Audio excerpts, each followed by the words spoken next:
اعوذ باللہ من الشیطان الرجیم بسم اللہ الرحمن الرحیم۔ ویورز السلام علیکم۔ ویورز میں ہوں آپ کا میزبان سید احمد سمیع اور آپ دیکھ رہے ہیں سید احمد سمیع یوٹیوب چینل راولپنڈی سے۔ ویورز کچھ امپورٹنٹ خبریں، کچھ امپورٹنٹ ڈیولپمنٹ ہیں۔ سب سے پہلی ڈیولپمنٹ تو افغانستان کے بارے میں آپ کو بتاؤں گا۔ ایک تو جیسا کہ آپ کو معلوم ہو گیا ہوگا یا مختلف ذرائع سے کہ وہاں سے امریکی آخری فوجی بھی ڈپارچر کر چکا ہے۔ ڈپارچر مطلب وہ وہاں سے نکل گئے، یعنی کہ آخری جو غیر ملکی امریکی فوجی تھا یا نیٹو کا فوجی تھا یا برطانیہ کا فوجی تھا وہ وہاں سے کاسٹ آف ہو چکے۔ پہلی خبر تو یہ ہے۔ اب اس کے بعد میں آپ کو بتاؤں گا کہ ادھر کا حال کیا ہے، لیکن سب سے پہلے میں یہ بتا دوں۔ دوسری خبر یہ ہے کہ جو ہوٹلز اور یہ اور وہ خالی کرائے گئے تھے، تو ہوٹلز کے بجائے جو ان کو وہ جو پناہ گاہیں ہیں گی، وہ پناہ گاہیں آپ کو پتہ ہے مسافروں کے لیے بنائی گئی تھی وہ عمران خان نے، تو ان کو پناہ گاہوں کے اندر ان کے فوجیوں کو رکھا ہوا۔ اور یہ ایک انٹرنیشنل لا ہے کہ جو شخص جس عہدے کا یا اس کا ہوتا ہے اس کو اس کے مطابق ٹریٹ کیا جاتا ہے۔ تو ہو سکتا ہے کہ جو ان کے ہائر رینک کے افسران ہوں وہ کسی ہوٹلوں میں بھی رہ رہے ہوں۔ تو بہرحال ابھی تک مجھے اس کی اطلاعات کی تصدیق میرے پاس نہیں ہے، لیکن جو آخری خبریں ہیں وہ یہی ہیں گی کہ پناہ گاہوں کے اندر ان کے فوجیوں کو رکھا گیا۔ اچھا، اب میں آپ کو بتاؤں کہ جو ہی امریکہ کا آخری فوجی وہاں سے نکلتا ہے، طیارہ اڑتا ہے، تو اس کے بعد افغانستان کے اندر جشن کا سماں ہو گیا اور جو افغان عوام تھے وہ سڑکوں پر نکل آئے اور انہوں نے طالبان کے حق میں نعرے لگانا شروع کر دیے اور جھنڈے اور بینر پتہ نہیں کیا کیا اٹھائے ہوئے تھے۔ لیکن امریکی فوجی وہاں سے نکلتے ہوئے اپنا جتنا بھی فوجی ساز و سامان تھا جو وہ کیری نہیں کر سکے یا کیری کر نہیں سکتے تھے، کیونکہ ٹائم ان کے پاس تھوڑا تھا اور جسے کہتے ہیں کہ نکلنے کی بھی وہ تھی، بھاگنے کی بھی جلدی تھی، تو کثیر تعداد میں جنگی ہیلی کاپٹرز جو ان کے زیر استعمال تھے،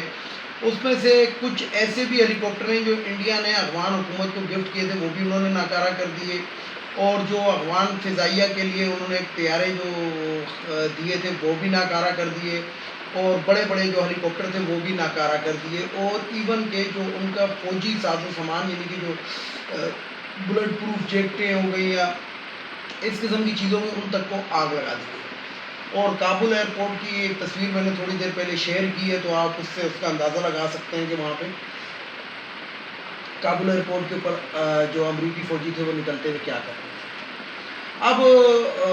یہ تو خبر تھی۔ اچھا، انڈیا میں صف ماتم بچ چکا ہے۔ انڈین میڈیا کی چیخیں جو ہے وہ اس ٹائم کسی اور سیارے پر، ویسے تو انہوں نے فلم بنائی تھی، آپ کو یاد ہوگا وہ پی کے تھی غالباً، تو اس سیارے پہ سچی موجب ان کی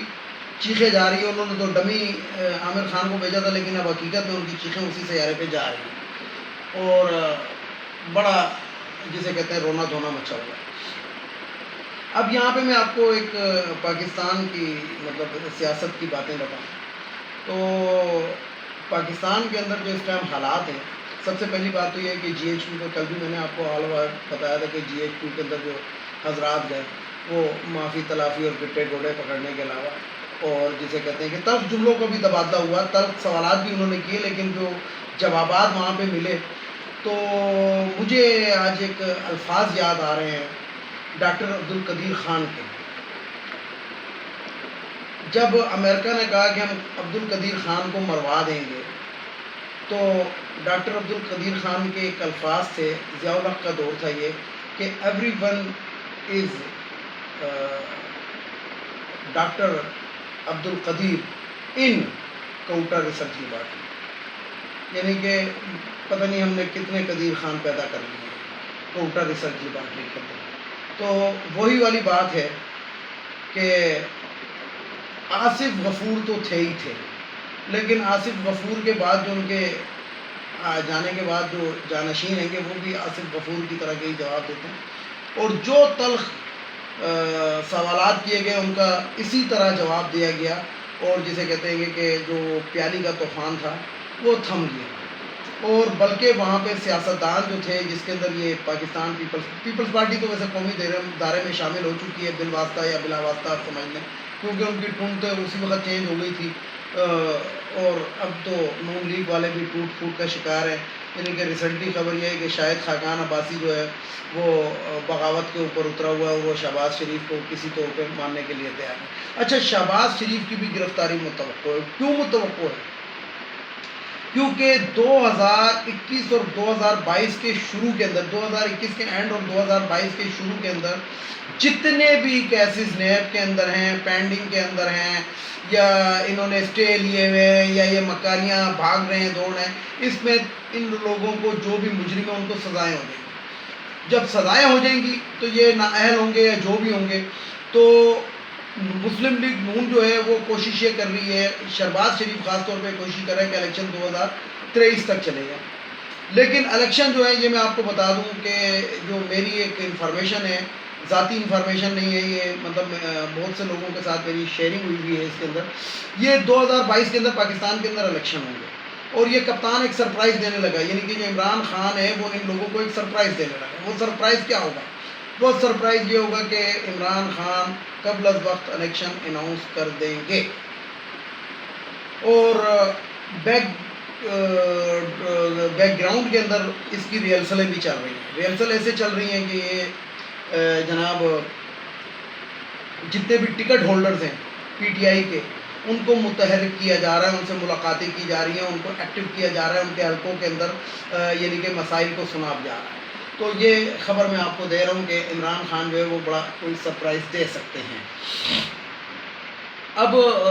شہباز شریف اور نواز شریف، کل جو نواز شریف نے تقریر کی وہاں پہ کراچی کے جلسے میں، وہ یوٹیوب کے تھرو مخاطب ہوئے تھے، تو اس کی بھی ٹون چینج ہو گئی، لیکن مریم کا ٹویٹر اسٹل ابھی تک خاموش ہے۔ وہ کیوں خاموش ہے؟ کیونکہ نواز شریف کو پتہ لگ چکا ہے کہ میرے سخت دن شروع ہونے والے ہیں۔ اچھا، پھر نون لیگ ایک دوبارہ سے ایک جھوٹا پروپیگنڈا کر رہی ہے کہ جناب نواز شریف وطن واپس آنا چاہتے ہیں، حالانکہ وہ وطن واپس نہیں آنا چاہتا۔ ہونا کیا ہے؟ ہونا کیا ہے کہ 24 سے 36 گھنٹے کے لیے ایک عارضی پاسپورٹ حکومت پاکستان ایشو کرے گی، اور اس کے اوپر نواز شریف صاحب کو پاکستان لایا جائے گا۔ وہ آئیں گے نہیں، برطانیہ کی حکومت ان کو پاکستان حکومت کے حوالے کرے گی۔ کیوں کرے گی؟ کہ جب نواز شریف نے وہاں پہ بیٹھ کے فوج کے خلاف اور پاکستان کی سالمیت کے خلاف جب باتیں کی، تو پاکستان کی طرف سے ایک سخت قسم کا میسج برطانیہ ہو گیا، کیونکہ یہ وہ والا پاکستان نہیں ہے، یا یہ وہ والی دور نہیں ہے کہ آپ ایسٹ انڈیا کمپنی بنائیں گے اور پاکستان کے اوپر یہ قبضہ کر لیں گے، تو یہ دور نہیں ہے۔ اب وقت یہ ہے کہ شاید آنے والے وقتوں کے اندر اگر یہ سنبھلے نہیں تو شاید کچھ اور ہی ہو جائے، اور برطانیہ جو ہے جس نے پوری دنیا پہ حکومت کی ہے، شاید برطانیہ کسی کے زیر تصرف آ جائے، کیونکہ برطانیہ والے خود مانگتے ہیں کہ دنیا کے اندر اگر کوئی ایسا ملک ہے جس کے اوپر کوئی قبضہ نہیں کر سکتا، وہ پاکستان ہے۔ یہ میں نہیں کہہ رہا، یہ انٹرنیشنل تمام سروے کہہ رہے ہیں کہ پاکستان کی فوج اور پاکستان ملک ایسا ہے کہ جس کے اوپر کوئی بھی دوسرا ملک قبضہ نہیں کر سکتا۔ افغانستان کے اوپر قبضہ ہوا، یہ اور بات ہے کہ انہوں نے ان کو شکست دی، لیکن بہرحال ادھر قبضہ ہوا۔ یہ کابل کے اندر کٹ پتلا صدر انہوں نے بٹھایا،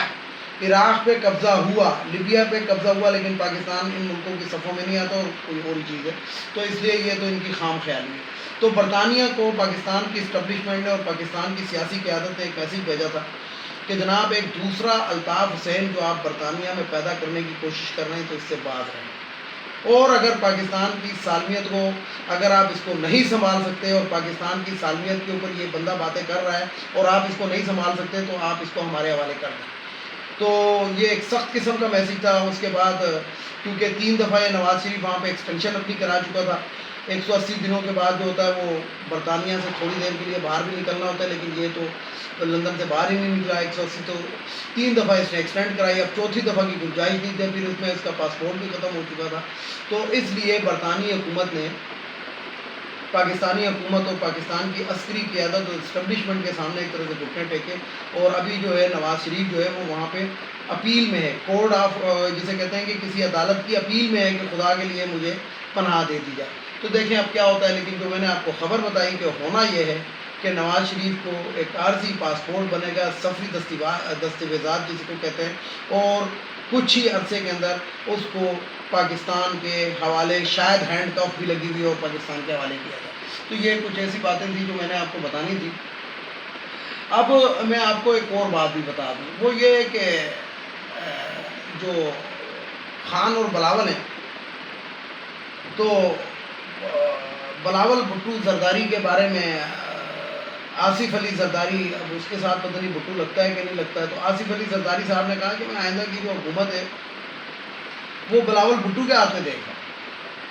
تو مجھے یہ سمجھ نہیں آتی ویورز، میں آپ کو ایک بات بتاؤں کہ میں بذات خود 25 سال سندھ میں رہ کر آیا ہوں۔ کراچی میں رہتا تھا، لیکن میں نے سندھ کے بڑے دورے کیے، خاص طور پہ جب یہ سیلاب آیا تھا تو میں سندھ کے اندر سکھر کے اندر خاص طور پہ میں گھومتا پھرتا رہا ہوں، اور وہاں پہ میں ایڈ بھی لے کے جاتا رہا ہوں اور امداد بھی لے کے جاتا رہا ہوں اور پہنچاتا رہا ہوں اور لوگوں میں تقسیم کرتا رہا ہوں۔ تو سندھ کی حکومت جو ابھی 13 سال تو مسلسل ہو گئے پیپلز پارٹی کو وہاں پہ حکومت کرتے، تو میں ان سے صرف ایک سوال کرنا چاہتا ہوں کہ دیکھیں جی، ذوالفقار علی بھٹو نے روٹی کپڑا اور مکان کا نعرہ لگایا تھا، اور جو بے نظیر شہید ہوئی ہیں اس کے بعد آصف علی زرداری نے بھی یہی نعرہ لگایا تھا۔ تو روٹی کپڑا اور مکان کیا سندھ کے 100% لوگوں کو مل گیا ہے؟ کیا سندھ کے اندر جو تھر میں بچے بھوکے پیاسے مر رہے ہیں، کیا ان کو خوراک مل رہی ہے؟ کیا وہاں پہ پینے کا صاف پانی، صاف کیا میں کہتا ہوں کہ میٹھا پانی ہر ایک کو دستیاب، صاف بھی چھوڑ دیں، وہاں پہ حالت یہ ہے گی کہ جانور اور انسان ایک ہی چوہڑ سے پانی پیتے ہیں، اور اسکولوں کے نام پہ جسے کہتے ہیں کہ ویورز، یہاں پہ ایک بات آپ کو بتا دوں، ساؤتھ افریقہ کی ایک یونیورسٹی کے باہر گیٹ کے اوپر ایک بڑے بڑے حروف کے اندر لکھا ہے کہ اگر کسی قوم کو تباہ کرنا ہو تو اس کے لیے ایٹم بم، میزائلوں، دور مار میزائلوں اور پلاسٹک بموں کی ضرورت نہیں، اس ملک کی تعلیم کو اس نیک پہ پہنچا دیں کہ لوگ جو ہیں وہ سوچنے اور سمجھنے کی صلاحیت سے ختم ہو جائیں، تو وہ ملک ویسے ہی تباہ ہو جائے گا۔ تو سندھ کی حالت جو ہے وہ یہی ہے، اس سے آگے میں بات نہیں کرنا چاہتا، میں نے آپ کو ایک تصویر بتایا۔ تو اللہ تعالیٰ رحم کرے اور زرداری صاحب کو بھی عہد صراط المستقیم کی ہدایت کرے کہ وہ یہ بونگے خواب ہیں، ان کے اور بھی تھے جو خواب دیکھتے تھے، تو آصف علی زرداری صاحب، اگر آپ سندھ کی طرح ہی پورے پاکستان میں ترقی لانا چاہتے ہیں تو پھر میں آپ کو بتاؤں کہ میری یہ دعا ہے گی کہ آپ سندھ کے بجائے سندھ کے اندر بھی کسی ایک ضلع تک محدود ہو جائیں، اور یہ پورے پاکستان میں وہ ترقی نہ آئے جو سندھ میں ہے۔ ویڈیو کو لائک کریں، شیئر کریں، سبسکرائب کریں، بیل آئیکن کے بٹن کو ضرور دبائیں تاکہ میری نیکسٹ ویڈیو آپ کو مل سکے۔ اس کے ساتھ ہی اجازت چاہوں گا ویورز، اور اجازت چاہنے سے پہلے جو میرے روایتی جملے ہیں، ایک تو یہ افغانیوں کو اب اس ملک سے واپس چلا جانا چاہیے، اور دوسرا یہ ہے کہ یہ جو خواتین کی مخصوص نشستیں قومی اسمبلی، صوبائی اسمبلی، سینٹ، یہ بھی نہیں ہونی چاہیے، وہ جو بھگوڑا لندن میں بیٹھا ہے اس کو واپس آنا چاہیے، اور جو ہماری عدالتیں ہیں ان کو نظریں آنکھیں کھول کر دیکھنا چاہیے کہ ان کے کون کون سے ججز کرپٹ ہیں، اور عوام کو جسے کہتے ہیں کہ انصاف پرووائڈ کریں، اور اپنے ججوں کی کرپشن کے اوپر نظر رکھیں، اور ان کی بیویوں کے آنسو نہ دیکھیں بلکہ ان کی کرپشن کو دیکھیں۔ اس کے ساتھ ہی اجازت چاہوں گا تمام دیکھنے والے سننے والوں کو، خدا حافظ، اور آخر میں وہی نعرہ، پاکستان زندہ باد۔